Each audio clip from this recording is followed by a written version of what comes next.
Yo, what's up, everybody? Welcome to the Convos and KOs podcast, brought to you by me and also Ricky the Shooter. I am your host, Adrian Yanez. Here to my right is Ricky the Shooter. The Shooter. I introduced us twice, but we're going to keep this rolling because this is our first time doing it. This is our inaugural episode, and we're going to get this, and I don't even care how many times we mess up here. We're going to continue and keep going because this is us, man. This is us doing our stuff, man. This is the pilot. Yeah. It's a pilot episode. We don't know if we'll make it past, but we're gonna try. Oh no, don't worry. Our key is to get consistent, my guys. Consistently worse. No. To open this episode off, I'd like to say fucking Adrian wore the same outfit as me today. And I don't care that everybody knows that. I don't understand why you think. I woke up earlier than What you. time did you wake up? 6 a.m. 6 a.m. What'd you do at 6 a.m.? The damn dog woke me up. So And did you put on the exact same outfit that you took to walk out the dog? no. All right then. All right No, I then. didn't. Okay. Yeah. Well, we're not gonna get into that too much because then we're gonna be here all day arguing over this stuff. All right. But yeah, this podcast that we're starting is pretty much like we've been talking about it for a while. We've actually been talking about it for like 3. Man, I was about to give it a small range, but it's been like possibly a year we've been talking about it, and like now we're actually kind of putting the foot forward into actually getting it started. So for me, I've always wanted to get a podcast going for like years now, and then I got into working with Ricky, and it was always a part of the plan to get a podcast going, get something else going on top of that. Because I remember having that conversation with Ricky a while back ago, being like, "Hey, man, like for those who don't know, Ricky is my media manager, pretty much. He manages all of my media stuff, all my YouTube, all my Instagram, my OnlyFans content as well, guys. Give it a little bit of wink there. But he's called me a couple times with some weird messages and all that stuff, being like, "Hey, bro, this guy, I Man, quit. I quit." We're honestly, that's gonna be something we talk about today because you know what? I've had to deal with some off the wall stuff, being this guy's media guy, and yeah, it's not a job for the faint heart or the light heart or however the hell you say it. It's not a job for somebody that you're gonna see some stuff. Yeah, no, and it was hilarious because he was so sincere when he called me saying, "I quit. Yanez, I quit. I cannot handle this anymore. I absolutely quit." And I had to talk him off the ledge for a second because it was just he was just like the old man, Yeah. the old man. If you guys would like to know, so I've managed his OnlyFans, and I have to do a certain amount of posts for him every month. And one of the requirements is, hey, you got to reply back to messages of people that are subscribed to you. And so I'm opening up a message to respond to, and it was an old man holding his Johnson. We'll just call it the eggplant emoji. And I called Yanez, and I was like, hey, bro, I can't do this shit no more. Yeah, so there's that. But yeah, this is a podcast pretty much. Adrian's been wanting to do this for the longest, and we finally stopped putting it off. Like the name says, Convos and KOs. It's going to be fighting and everything in between. You get the fucking aspect from the fighter himself, and then the guy that's pretty much a casual. So Well, I would give it a little bit of a let's just kind of just dive into it a little bit more in the sense of like the reason why we haven't like gone forward with it is just because like Ricky knows himself, like, and knows like my schedule. I know his schedule. Like, it's kind of been put off more along the lines on my end. I've always been kind of like too scared to jump into getting into this. So it was just like there's always that like foot of like me kind of like, nah, man, like I want to do it, but then like I'm scared. Like I'm like scared in a lot of aspects. Like when it comes to certain decisions that have to be made. Like I want to jump into something, but I'm just like like.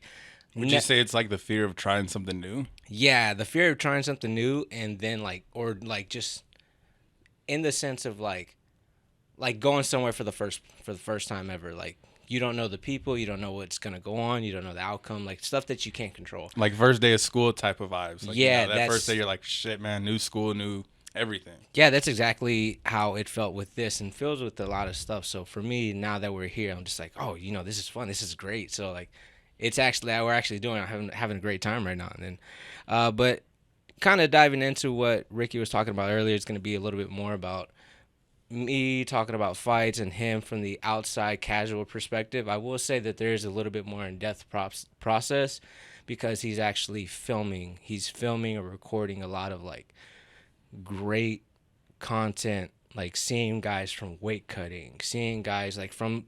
He says casual, but I don't believe it's from a casual standpoint because he's actually seen what goes into a camp, like recording a lot of these guys, looking at their mental whenever they're getting ready for fights, or just recording like their sessions and just being there. Like the last couple weight cuts that I've had, he's been there recording me, and there's like two drastic changes from one camp to another.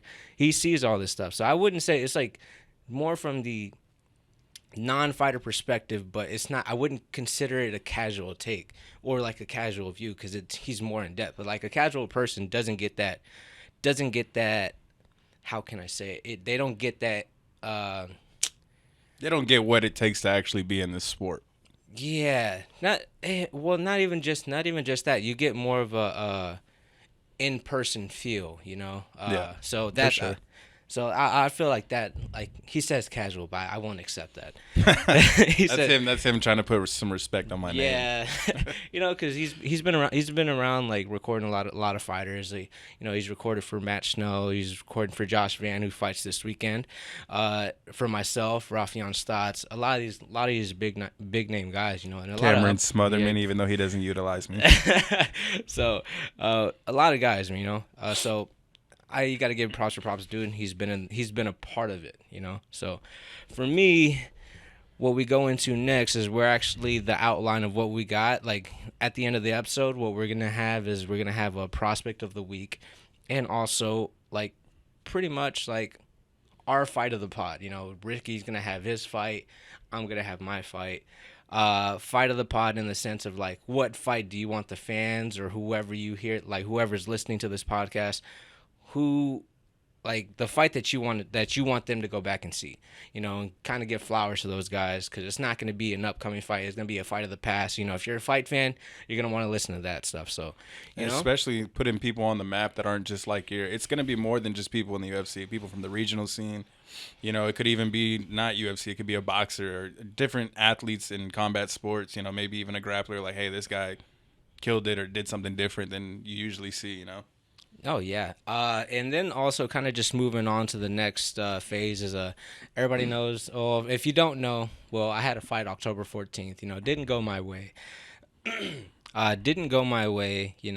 Just got kicked in the knee. A lot of stuff kind of happened to my leg. So pretty much gave an update on my Instagram.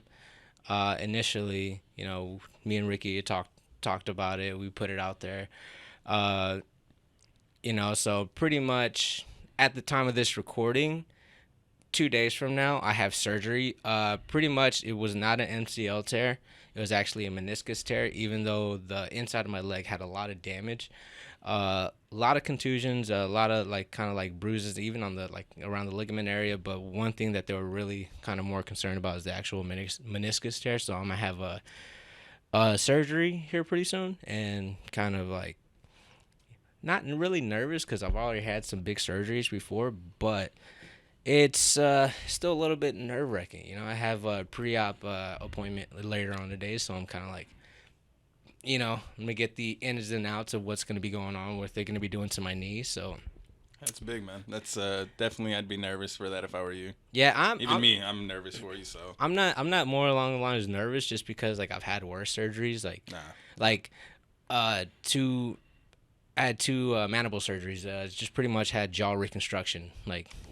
So first time I did it, I had to have my mouth wired shut. The second time, you were like Kanye. Yeah, I was like talking like this for the whole entire time, just like this was me. So the next time I did, I ended up getting 3 plates in my jaw, and then my next surgery wasn't even a surgery. They just wrapped had a boxer fracture on my pinky.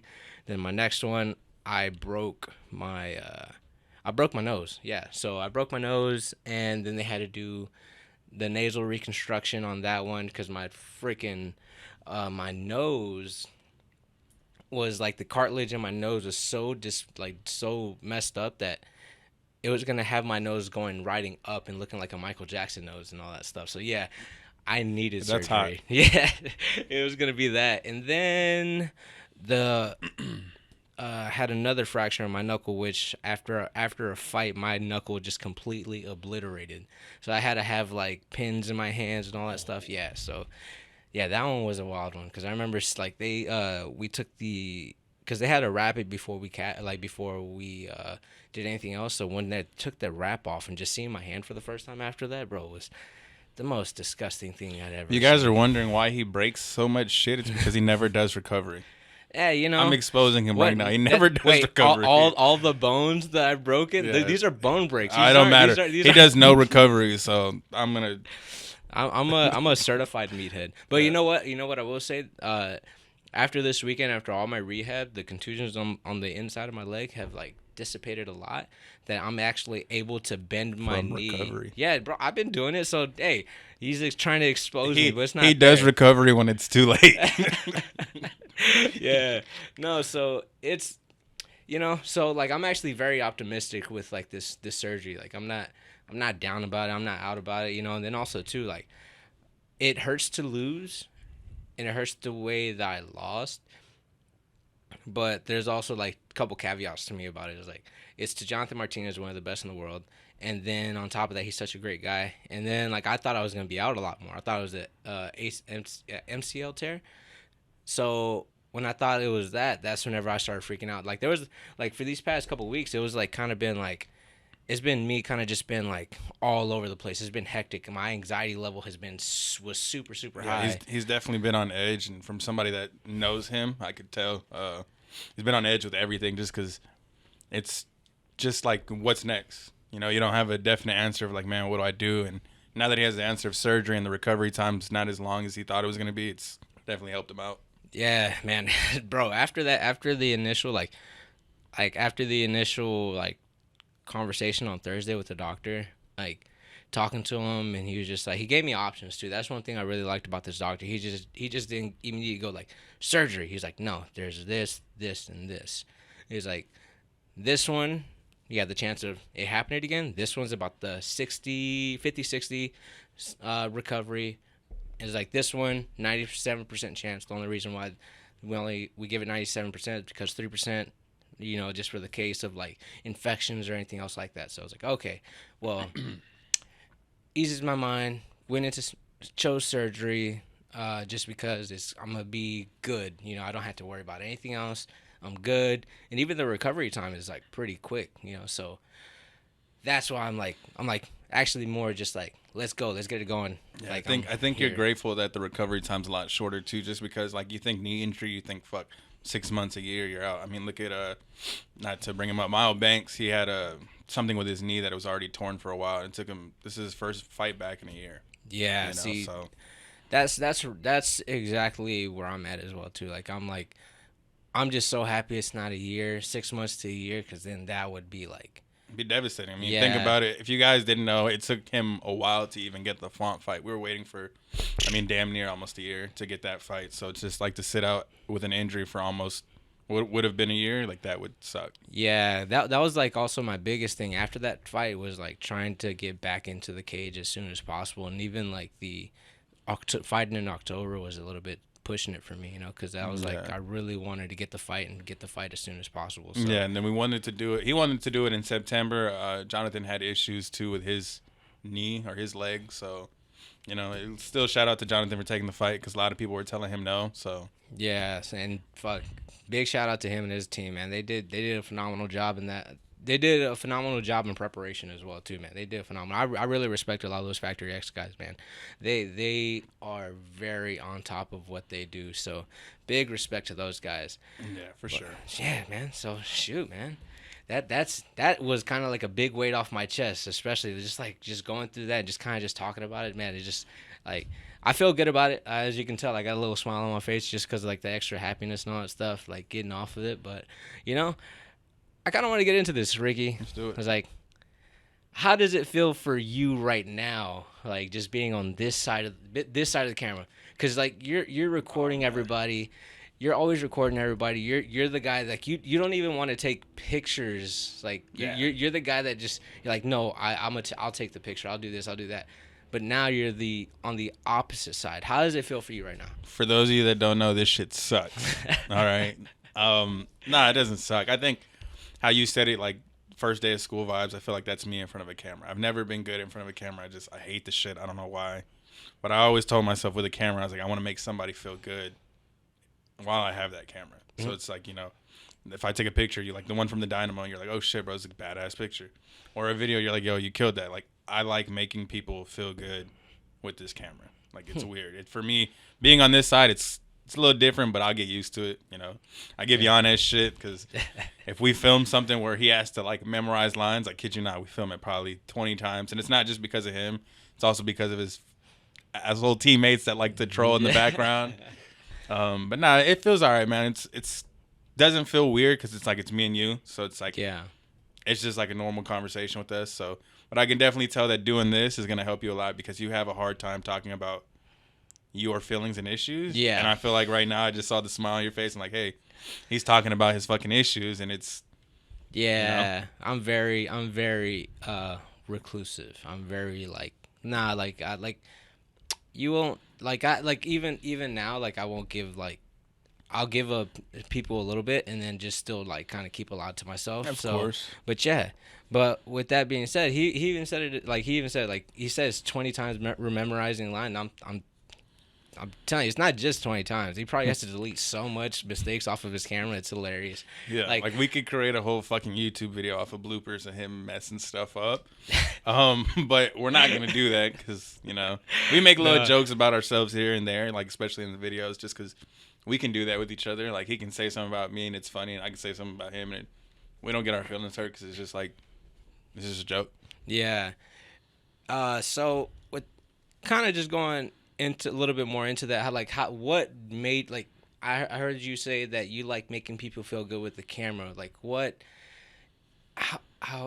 a good way to put it? Is what kind of led to you like getting into the camera stuff? Because like I feel like that's you can go a little bit deeper into that as well too. So I got tired of working for somebody. So for those of you that don't know, I used to work in a dealership, and I did it for a long time. And then before the dealership, I was bouncing around from job to job just because I wasn't happy anywhere. I always told my family, I'm like, hey, like there's going to be a day where I just work for myself. I don't know what it is yet. I don't know what I'm going to do, but I'm going to work for myself, and it's going to be something. So when I picked up the camera, it was back in 2020, into 20. I bought a camera, and I just started going around recording people. It was a little cheap camera. I used to make little YouTube vlogs because I had a couple sports cars back then. So I was doing like little vlogs on car vlogs and stuff like that. And I finally was like, you know what? Talking in front of this camera for me sucks. So I'm just going to go film other people that I think, hey, you could do good in this. And so I sold the little cheap camera I had, invested into a bigger camera. And the first job I was supposed to do with that bigger camera, the person that I was supposed to do the job for flaked on me. So I had took out, I think like $2,000 in debt to get this camera. And this job I was going to do for this guy, I was going to pay $500 of it off. So I was like, okay, cool. That's like a fourth of the cost of the camera. I'll be okay. Figure the rest out. Flakes on me. I was like, shit, I need to pay this off. So I was just like, you know what? I've been paying attention to the MMA scene on the regional scene. So I was like, you know what? Let me just go to gyms and just start shooting guys. And eventually Ricky the Shooter came that way, and it was just like my slogan is let me capture your vision. So it's just like whatever you have in mind that you want to make happen, like let's do that. And so it's just like it was good to make people feel good about themselves, like during training, sparring, whatever, showing the weight cuts of like, damn, I really just went through this and was able to finish that. Like that's really it. Yeah. Nah, and I can definitely see that in the work. Like that was a big reason why we even started working together. Was just like whenever I put out like the bat signal to have people start, like I needed help with this stuff, because not only just because of that, like I feel like just having a media guy just for yourself, if you can even like pay for the extra, like even if it's just one session and you're able to like grab all the stuff that you need for like a little, I guess like a little photo shoot, man. I know a lot of fighters will look at that and be like, man, that fighter, it looks weird. Why are they doing this? It's like no, guys, y'all might need to do that, especially for the future, for like future sponsorships as well too, because they can see that you actually take what you're putting out serious. Like I'm telling you right now, like after hiring Ricky, the sponsorships has jumped tenfold, and it's like it's now helping me out so much. Like it's helped out so much. Like right now, like it made it easier for me to work with some bigger companies, just like in a bigger company in like Cricket. You know, I'm working with Cricket. We're working side by side.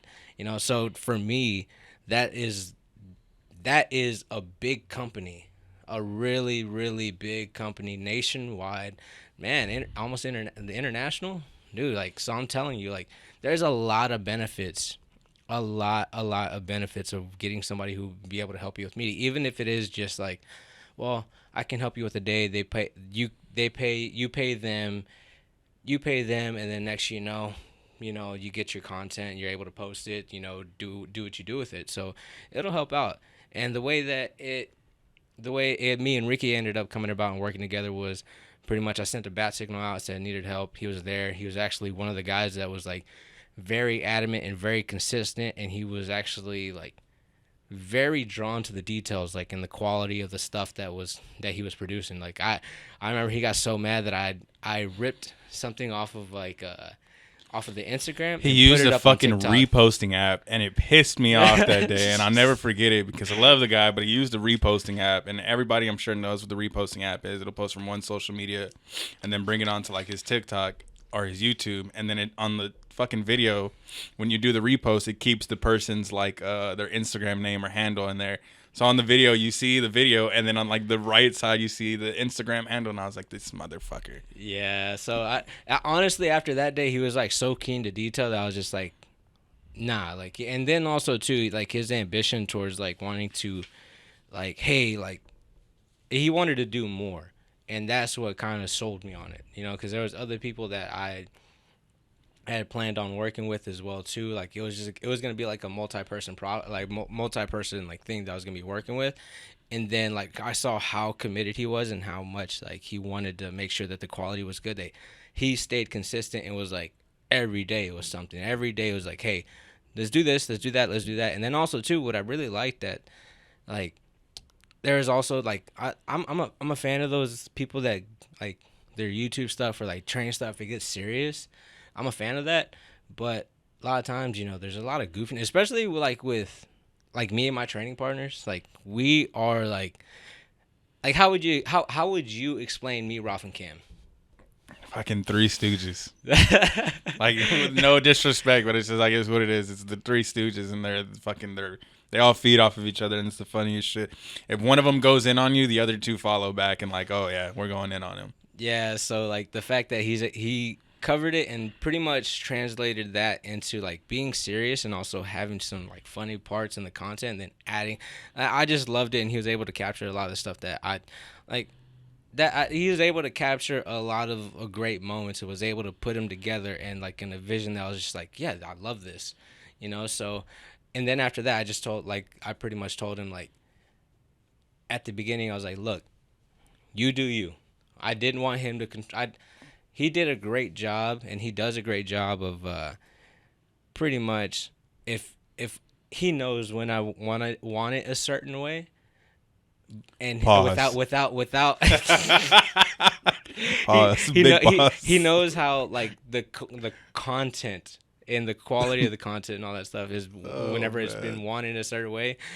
He knows how to put it together without even like us not even having to talk. Like it's we'll send each other ideas, and he'll be like, all right, well, yeah, like I love that, and we'll just pretty much if I send him an idea, he's like, I got it, boom, and it's done, and it's done the way that I would have wanted it done. And I think the biggest thing when we started working with each other is we both agreed like, hey, you just be you.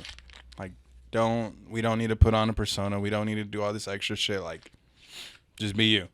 If that means we're having a good day, cool, we're going to show that. If that means we're having a shit day, we're going to show it too. Like, there's no, like, I think somebody had told Cameron that they thought our videos were scripted, and it's like, no, dude, this is just like, it's life. Oh yeah, no, that still makes me laugh because like the second right after that, I was like, man, people say our stuff is scripted, and then all of a sudden, if it was scripted, we do this fucking drops down and starts humping my leg. I'm like, bro, what the? All right, yeah. I'm just having to sit there and just smile and just like while he's dry humping his leg. Like while I'm like behind me, I just want to punch him right in the face, So There's a lot, man. There's a lot of funny moments, and I'm glad. You know what? I'm really glad because there's a lot of moments too that we have to delete as well too. Yeah. Because A lot. yeah, A lot. I will say, you know what? On one day on OnlyFans, that like there's gonna be is gonna be super highly paid. Like it's gonna be the price is gonna be high. You know where we had to put that at, but at the same time, I might not want to do that. Moments that would get us canceled. $100. Hey man, I'm here for it though. Uh, Yeah. Bro. No, for sure. So that's kind of how we started working together. But I guess like another thing is like, for those that don't know, like how did you get into MMA? Like what was the process? I know me and you've talked about it a bunch, and yeah. I've heard you talk about it. But for those who don't know, like how did you get into MMA? Like how old were you, and what made you want to get into MMA? So, pretty much growing up, my dad had me watching boxing. Like it wasn't even had me. Like I got to watch boxing with my dad. We'd always watch the Friday night fights on like ESPN and all that stuff. Being able to watch the HBO boxing and Showtime boxing and all that stuff, like man, it was phenomenal times back in the day. Especially like me growing up watching people like Manny Pacquiao, Oscar De La Hoya, man, getting to watch Mickey Ward versus Arturo Dugatti and all that stuff. Like just being able to watch that and watching, not only just watching Floyd Mayweather, not as Money Mayweather, but also watching him as Pretty Boy Floyd. Like seeing that transition too was like phenomenal to me. But like my favorite fighter, Manny Pacquiao, man, watching him was like the coolest thing in the world. But like those moments, like watching fights with my dad, were like top experiences for me. Especially now, getting to go back and just like recall some moments of being like, man, I watched that with my dad. I remember watching that with my dad, just kind of being able to like reminisce on a lot of stuff, like, you know, gets me going. It gets me pumped. It gets me ready to go work out, have the motivational stuff and all that. It's the days that I don't need coffee. but yeah, like, and also too, my dad growing up, he was a boxer as well too. So it was like kind of one of those things that like, it was easy for me to just kind of grasp, and I was always into fighting games. I was never into just like, never the Madden guy. I was never the no 2K. FIFA, no Madden, no 2K. Yeah, for sure. None of that. Only time I ever liked it was whenever you can start controlling your own destiny, and they're like, you have your NBA 2K, you have your guy, and that's the only time. Just because I was that one, I didn't have to play as a team. I just wanted to be Adrian me. made his guy 6'8" because that's his dream. Yeah, no, 6'2" guy. Oh, 6'2", my bad. 6'2". I'm reasonable. Reasonable, yes. I'm reasonable. Super muscular build. Yeah. Nah. Just absolute meathead. This guy is an absolute unit on the court. Yep. No. But yeah, I just loved it. I just absolutely loved it. Did karate when I was younger. We had to pull out for family reasons, and then we actually went to a boxing gym. I didn't get to really stay there again, just due to family issues at the time. And then later on, 15 years old, started jiu-jitsu first. Like I did cardio kickboxing that led into doing jiu-jitsu, and started jiu-jitsu. And then it just took over from there. Because I used to be heavy against it. I used to be heavy. I used to be one of those guys who'd be like, this is just grown white men rolling around in tighty whities. Like I used to call. Yeah. That's what you would call a gi? No. Oh. No. Tighty white, like in fights, like UFC, MMA, watching all that stuff. Okay, my bad. I used to drop like, this is back in like, before like 2008 and all that stuff, back when everything was kind of like, it's not so politicized right now, like, right. Politically correct. I used to drop the word that rhymed with maggot. Like a bunch of maggots swirling around. Yeah. I used to, it was cut. Yeah, but but it was back in the day too. No, like for sure. This was before everybody became so damn soft. Yeah, so it was. He's like, man, bunch of gay men rolling around doing all this and that, and yeah. You must have not been a fan of WWE then. I was a fan of WWE. That was the crazy Whoa. part. But hold on. No. But let me tell you the changing factor. What gave me a different view on MMA was whenever I watched Matt Hughes versus Carlos Newton. It was the Ultimate Knockouts, and I was watching on Spike TV at the time because that's where the fights used to be on. And I remember I remember it turning on because I think Chuck Liddell just knocked somebody out. I was like, okay, that's cool. You know, it was all right. I was watching it because there was cool knockouts and all that stuff. And next thing Cool you know, because they're not cuddling. yeah, there's like, man, ultimate knockouts, of course. And then all of a sudden, I see Carlos Newton has a triangle. At the time, I didn't know what that was. I'm sitting there just like, kind of just like befuddled. I'm like, the fuck is this? Why is he smelling his balls? I was like, yeah, I'm like, bro, what the fuck is this? Then all of a sudden, I see Matt Hughes he's picked him up and just power bombed him, and just fucking Carlos Newton, Like on his and he's rampage, out. like on his Rampage Jackson shit. Rampage Jackson stuff, knocks him out, and I was just like, wait, you can do that? And it just flipped the script for me, and I just started becoming a fan, started watching a little bit more, and then that's whenever I actually started training. I started training like at 15 and all that stuff. And I just fell in love with it. Had my first fight at 17. After my first fight at 17, I was just like, this is what I want to do. There's nothing else for me I knew exactly what I wanted to do before I graduated. And like I even told my dad, because he was whenever they were paying for, like, he was like, well, we helped your brother pay for college. Like, what do you want to do? Like, do you want us? And he was like, I was like, no, I don't want to do that. Don't pay for college. You're wasting your money on me. Don't do that. I was like, I want to do jiu-jitsu. I want to do MMA. This is what I want to be a part of, like, the rest of my life and all that stuff. So I already knew exactly what I wanted to do. So that kind of just falls into, you know, what I do and why I do it. That's dope. That's dope. Yeah, that's crazy, man. Yeah. You just said a fight I didn't even know. My oldest fight that I go back to that got me in MMA was Lesnar versus Mir. It was the first or second one? First one. That's where Brock got caught and he was tapping and he didn't let go and Brock was mad as shit. It's like, what the fuck? And then the second fight he comes back and just straight runs through Mir. It was a mollywhopping, man. He got me into it, and then Andre Arlovsky was like one of the guys I was so big on back in the day. Yeah, man, dude, I can go back and think about fights where I was at, especially coming into MMA and all that stuff, like seeing and remembering where I was at. That's one thing I do love about. That's like, crazy. Yeah, like again, I like can the go memories back, that you built off of like watching these fights. bro. I'll tell you right now where I was at whenever I watched Cain Velasquez versus Brock Lesnar for the heavyweight title. That's when Brock got smoked. Yeah, when Brock got absolutely trashed and smoked and all that stuff, you know, hey, if you ever see this, don't come at me. But or me either. But you're a great guy. I saw Cain. Yeah, I was in it was like right at the caddy corner. It's like it was legitimately like a weird 3 points. Like it was, I wouldn't call it Deer Park, I wouldn't call it LaPorte, I wouldn't call it Pasadena. It's like right in like the little area where it's, I guess the city lines is at.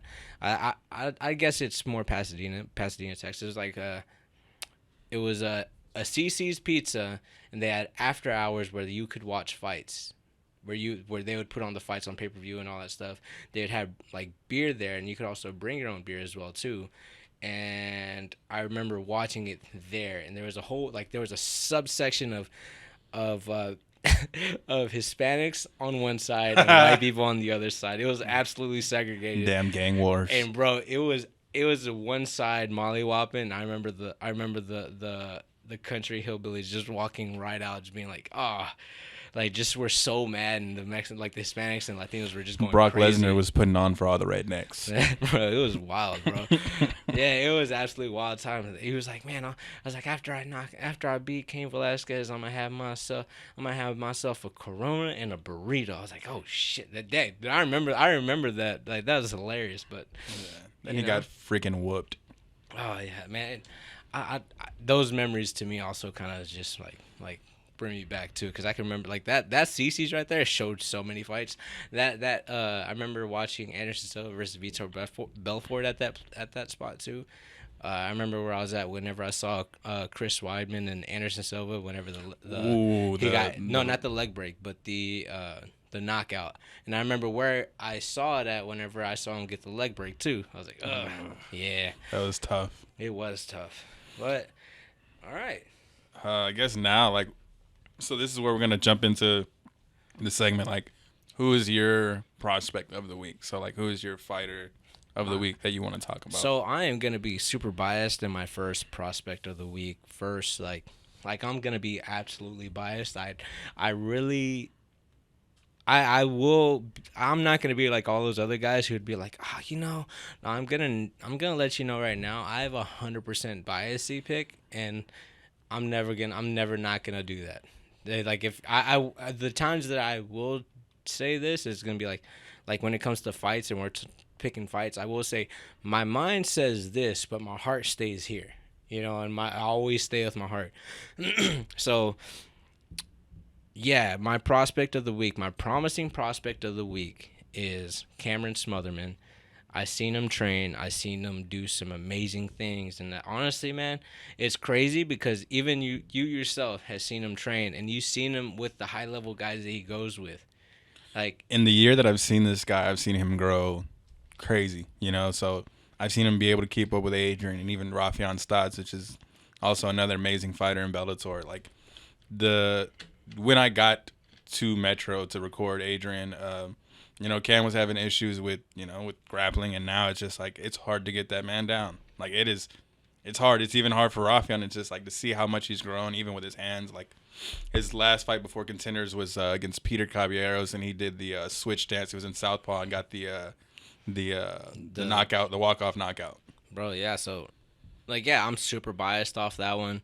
The Peter fight was one that we loved. The fight before that against Adam Martinez, bro, dude, he's had nothing but banger after banger. Like that guy, like if you love watching fights and you love like watching guys who strike, that's the guy you have to watch. He's coming back after his contenders little skid, and he's gonna be fighting Mando Gutierrez, who he fights this Sunday coming up on Fury.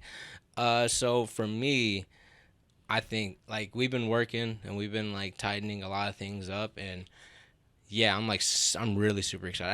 I have super high hopes.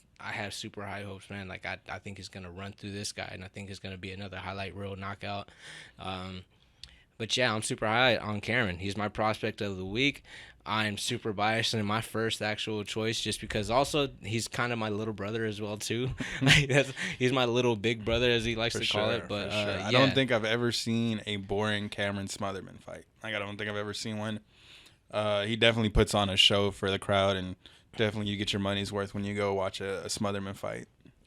Yeah. So if you have the time, actually, make the time to go watch him. If you're not in Houston, Fight Pass. Go to Fight Pass, because Fury does they do a ridiculously good job. I hate it as a person who has to go corner and like coach on Sundays, but the fact that on a Sunday, like on a regular Sunday, like yesterday.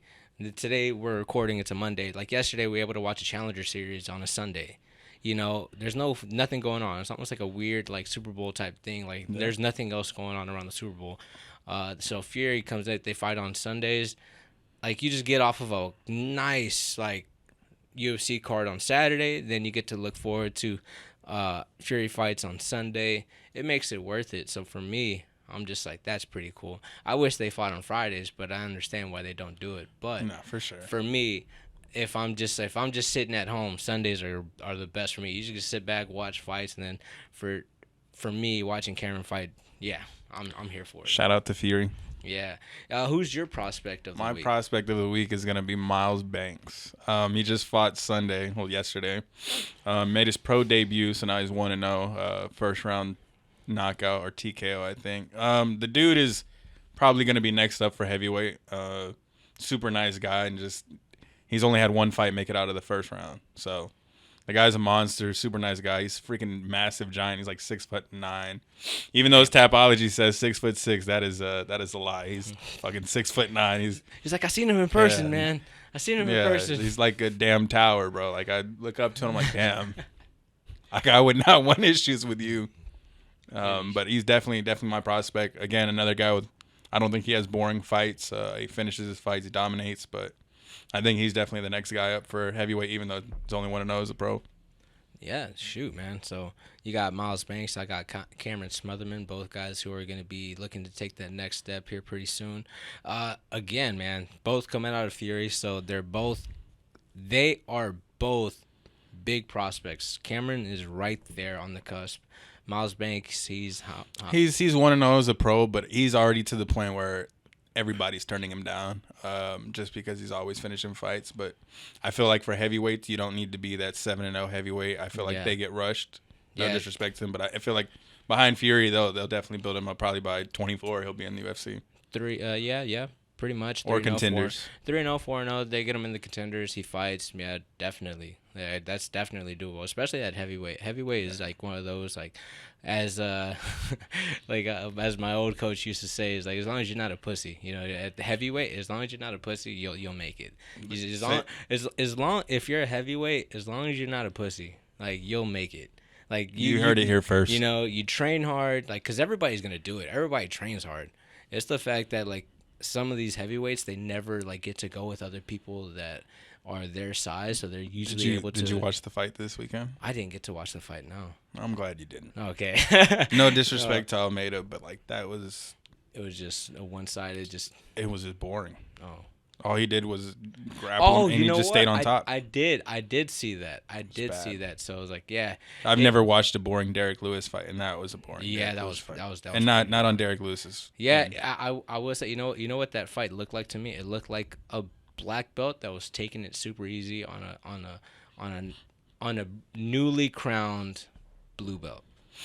Yeah, I could see that. But they were like talking about it, like, man, how do you get somebody in full mount and you're not finishing it? Like, you're not doing anything. You're just laying there. And when he did land a couple shots, it was meaningful, but. It is what it is. Like I'm not gonna talk too much about that fight just because I love Derek Lewis, and I love that guy. There's no Derek Lewis slander on this podcast whatsoever. Nope. And that wasn't him driving fast either. No, guys. yeah, y'all got another guy. That guy had hair. Yeah. But oh man, actually, and this is the next part of the segment where we talk about our fight of the pod, our brawl of the pod, whichever one sticks. Me and Ricky will. He's gonna have a fight, and I will have a fight.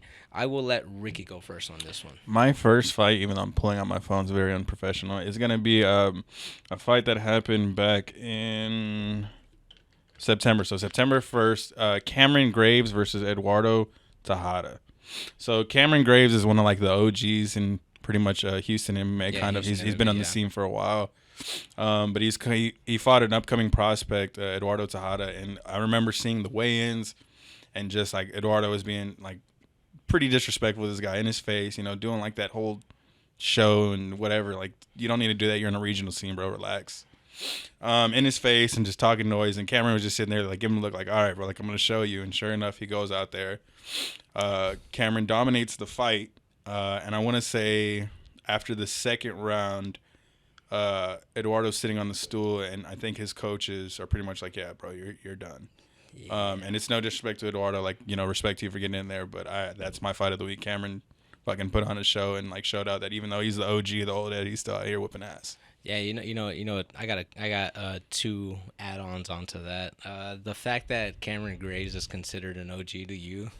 Mind you, I'm still new on the scene, but I did look that he has fights from 10 plus years ago. So yes, he's an OG to me. So yeah, like that's absolutely wild because I'm like that would put me in that same category because we. Yeah. Do you not think you're an OG in Houston? No, it's okay, but like you're not 40, because I look at people like Alex Morano, Daniel Pineda, OGs. like Derek Lewis. Those are guys who I consider like an OG of like Houston MMA and all that stuff. For sure. Like Andrew Craig is one of those guys. Like, like to me, like so that kind of is like oh, you put that stamp on fucking Cameron. I'm just like, damn. That puts me at that spot, like, because my first amateur fight was in 2011 at 17. 2012 was his amateur debut, so yeah, that's 11 years. Yeah, so it's like, I'm like, damn, bro. But you also got to think I'm still pretty new to like the Houston scene. So to me, that's an OG. So like a lot of those guys that I just named would look at me still like as an up and like a prospect or like not. Yeah. I guess but. So it's like it's weird to me. It's weird like the time like that's where I'm getting it. I get that, but then you've also had times where you go to Fury events and motherfuckers are like, oh, Adrian, like what's up? And it's like fighters that are about to fight right now. They like look up to you like damn like. That I don't know. That I don't know. That's a little bit weird to me as well too. But just to add on to I know. I'm getting there. I turned 30 this month, so don't worry. I've got all these gray hairs. You can't see them, but they're there. But another add on to that is I remember because I was backstage with Cameron. After the fight, they got mad that his Eduardo's team got mad that like Cameron was like, yeah, the weightings he's talking about it, like, and they just like it was going back and forth, and his coach was just like, was just like, all right, you won, guys, you won. Stop talking. It's like, and then next you know, it's like Eve's just like, hey man, we're like if no like Eve's is so chill, but the fact that he was like, hey man, we're celebrating, kind of sparking it up a little bit, just kind of like poking the bear, Stirring the fucking pot. Yeah, and then all of a sudden I was like, I looked over and like somebody like they said something to Rolf, and Rolf was like immediately like, because people don't know, like we're all the same. We all like to poke the bear, and we all like to like kind of like give like we like to shove a lot. You know, like if you're gonna like come at us, we like you poke us, we push. You know, so For sure. we pushed to a punch. But I was like, I know that I don't want to get suspended. So if I Good get a idea. suspension in Texas, they might take that suspension to Nevada, and I won't be able to fight. So I was like, hey, look, man, look, guys, look, we're not trying to risk a suspension. Roth, they can suspend us. And as soon as I said that, Roth was like, what does that mean? I was like, that's a possible chance. So we had to pull. I was like, hey man, let's go after it. They kept stirring the pot a little bit more, and I'm just like, hey, you know, it was That's like a big thing that like seeing that fight is just like, obviously Eduardo's like a trained professional athlete, cool, but it's just like, don't ever let somebody with the big mouth scare you, because it's just like Cameron was the guy that was quiet and let it happen, and we've seen it so many times in sports where the person with the big mouth gets finished. So my brawl of the week or fight of the pod for me is like, man, if you go back and watch it, again, this is 100% biased on my end. Once again, is you go watch Jacob Silva versus CJ Vergara. It was a Fury fight, and it was like had a lot on the line. This is the reason why that fight ended up being as big as it was, and for being the best, like for being the best showcase of like those two guys. It was an absolute brawl. It was an absolute war. Jacob dropped CJ probably about 4 times. CJ dropped Jacob, was able to hurt Jacob multiple times. This fight had blood everywhere. This was the fight that you have to go back. Like, it was just a classic.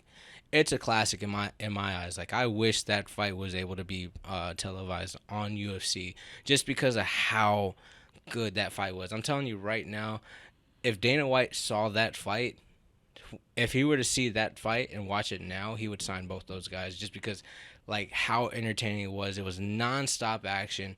CJ in that first round, I don't know how the hell he did it, but he fought through and got out that first round. Like, he was just like, he was out on his feet, but somehow, I don't know I don't know who was reffing that fight, but I think it was pretty much, if he dies, he dies. But luckily, he survived a bit. Bro, it was just a back and forth banger, just going back and forth. Like, I'm telling you, this was like right around the COVID times too. So I wasn't able to be in his corner. He only got to have one corner.